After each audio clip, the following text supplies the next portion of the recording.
Hello friends, welcome to stock star.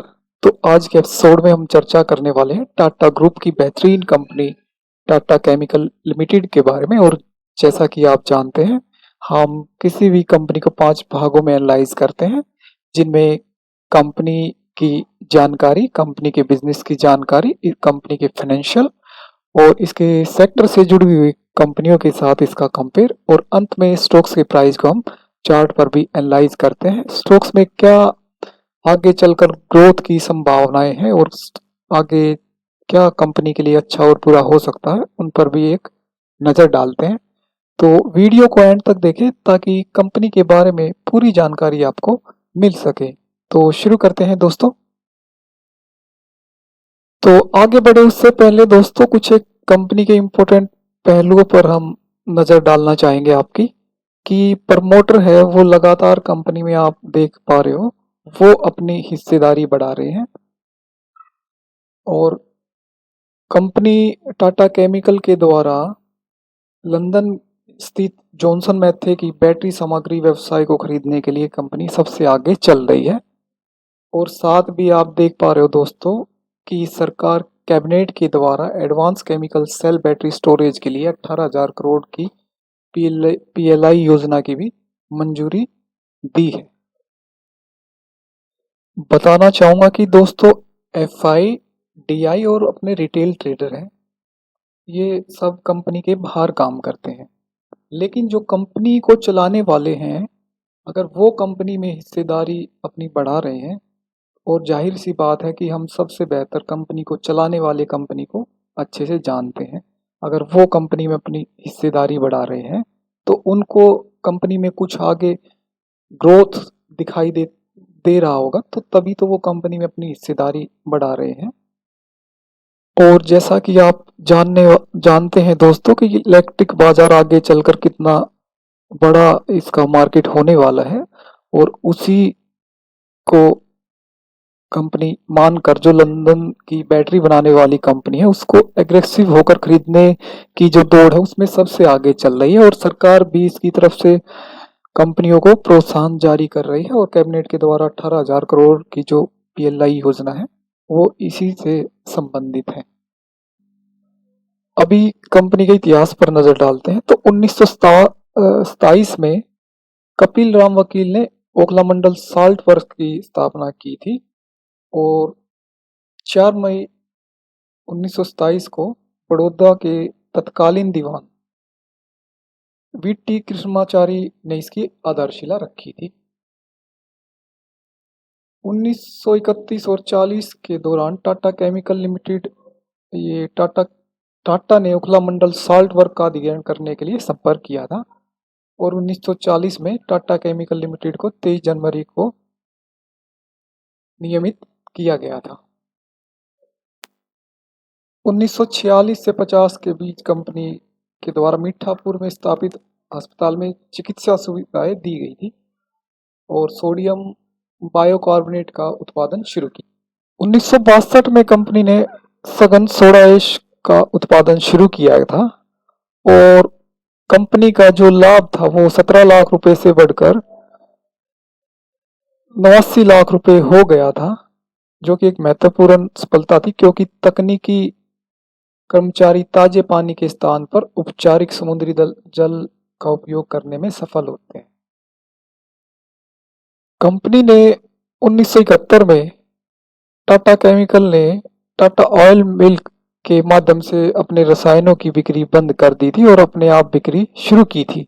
414 lakh रुपए में plant और मशीनरी कंपनी ने स्थापित की। टाटा एनर्जी रिसर्च इंस्टीट्यूट की स्थापना 1 करोड़ रुपए की शुरुआती योगदान से हुई, जो ऊर्जा के वैकल्पिक रूपों के अनुसंधान और विकास करने के उद्देश्य से शुरू किया गया था। और 1981 और 90 के दशक में टाटा सॉल्ट भारत का पहला आयोडीन वैक्यूम वाइकृत ब्रांडेड नमक लॉन्च किया था। और साथ ही कंपनी ने मीठापुर में mini toy train Saurashtra express भी शुरू की थी। 1992 में ओखला मंडल गांव के क्षेत्रीय विकास कार्यक्रम शुरू किया, और साथ ही टाटा शुद्ध डिटर्जेंट लॉन्च किया। और 1993 में मीठापुर में नया सीमेंट प्लांट शुरू किया।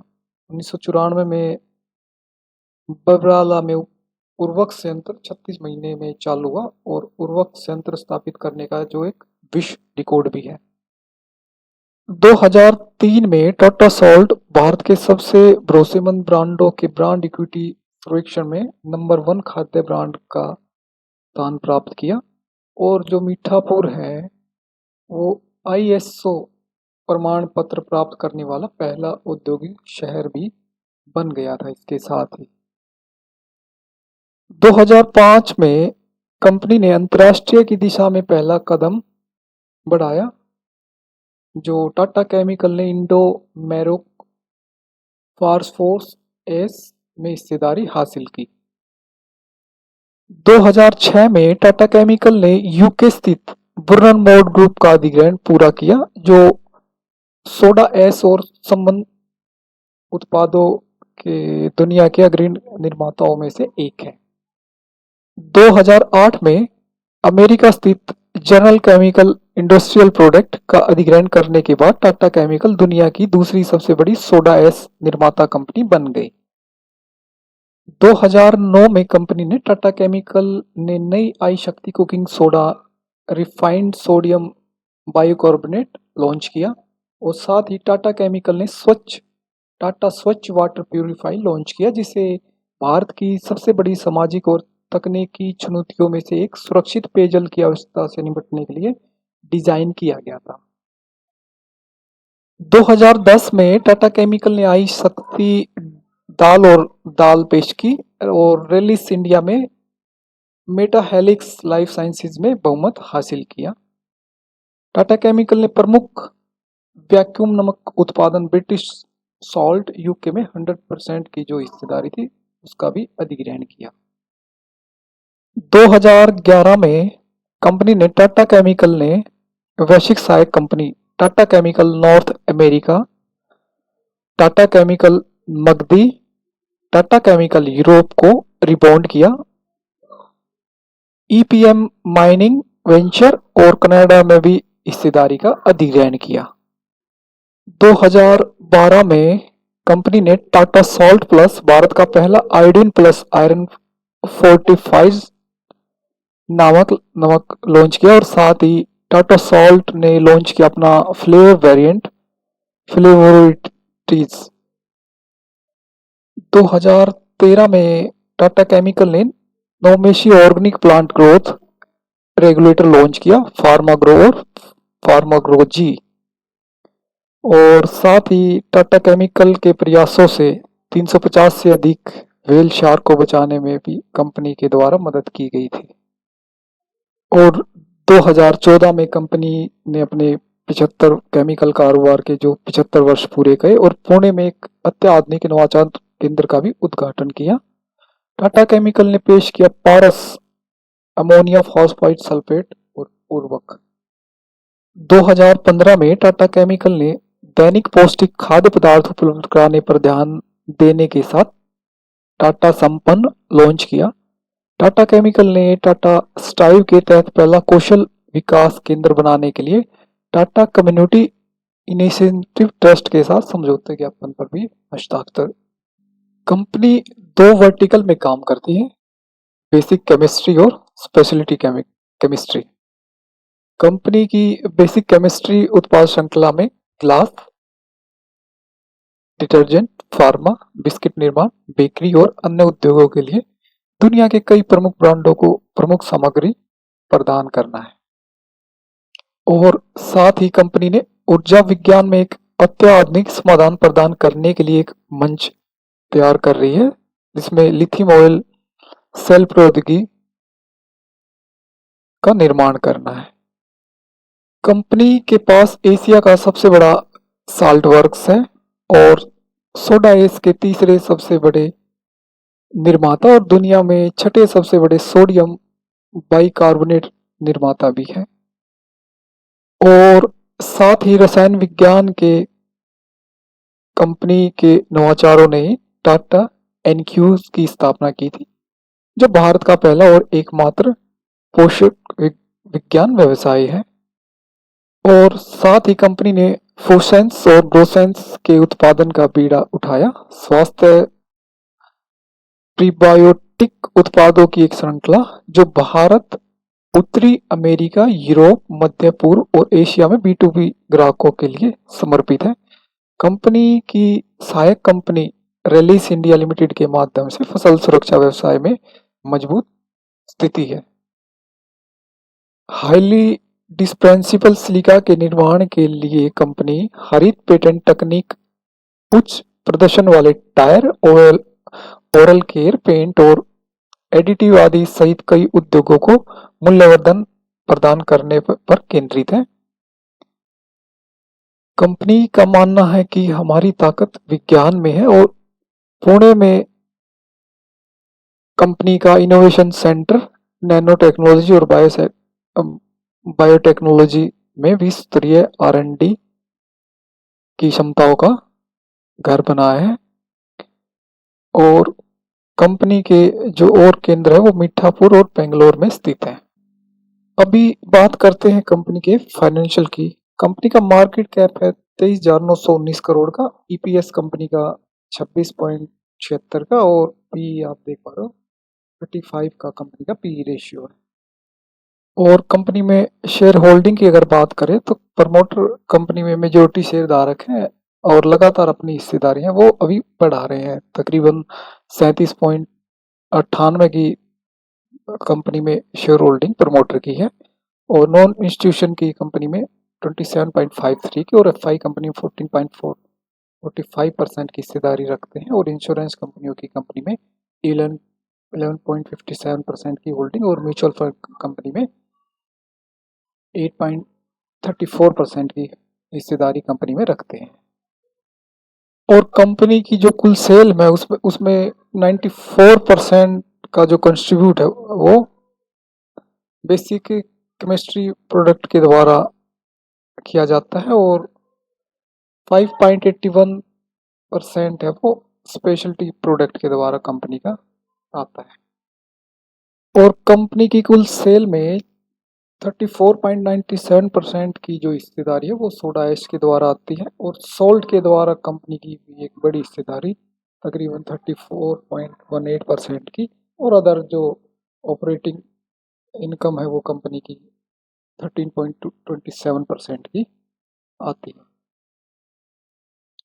और अगर कंपेयर करें इसके सेक्टर से जुड़ी हुई कंपनियों के साथ तो सेल के मामले में कंपनी ने ईयर एंड में की जो नेट सेल थी वो 10,199 करोड़ की थी जो कि अपने सेक्टर से जुड़ी हुई कंपनियों में सबसे अधिक है। और अगर कंपनी के पी रेशियो की बात करें तो इसके सेक्टर से जुड़ी हुई कंपनियों के मुकाबले कंपनी का पी रेशियो अच्छे वैल्यूएशन पर ट्रेड कर रहा है। जैसे कि आप देख पा रहे हैं पीडीलाइट 87.95, आर्थ इंडस्ट्री 55 का, तो उन सब के मुकाबले आप देख पा रहे हैं कंपनी का पी रेशियो अच्छे वैल्यूएशन पर है।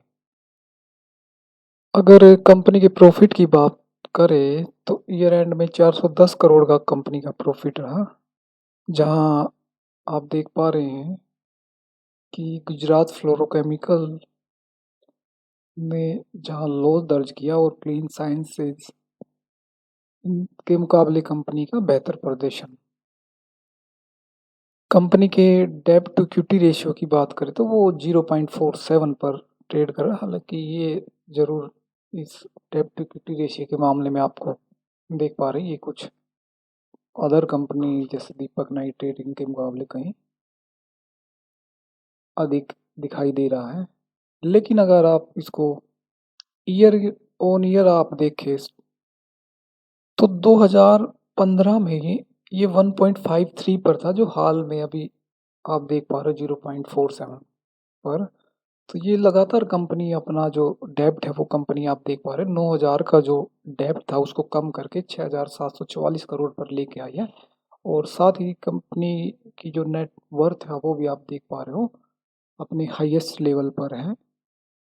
तो इसके हिसाब से देखें तो कंपनी का डेब्ट टू इक्विटी रेशियो भी अच्छे वैल्यूएशन पर है अभी फिलहाल दोस्तों।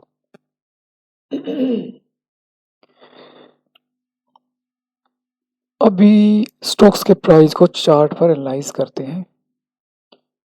तो आप देख पा रहे हैं कि दोस्तों स्टॉक्स ने एक बड़ा समय तकरीबन 2 साल एक 2018 से लेकर 20 तक एक दायरे में बिताया जो नीचे की तरफ 225 का और ऊपर आप देख पा रहे हो तकरीबन 340 का। और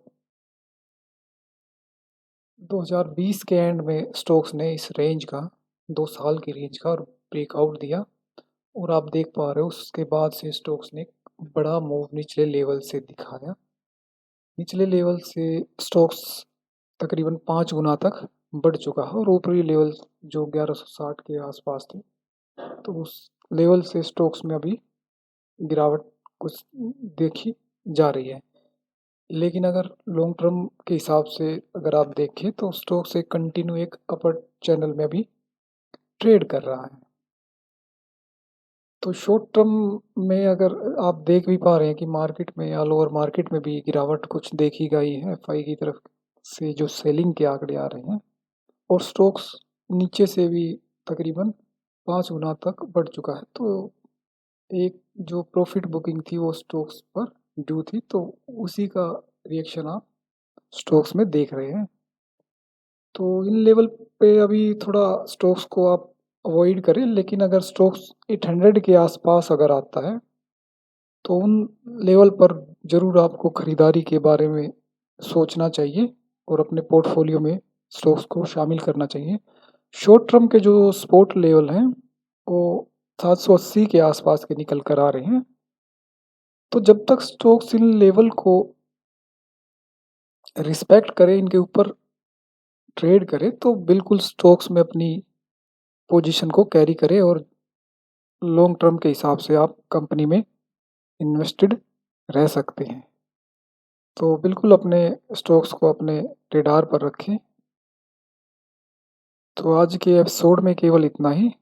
मिलते हैं नेक्स्ट वीडियो में। तब तक के लिए नमस्कार दोस्तों।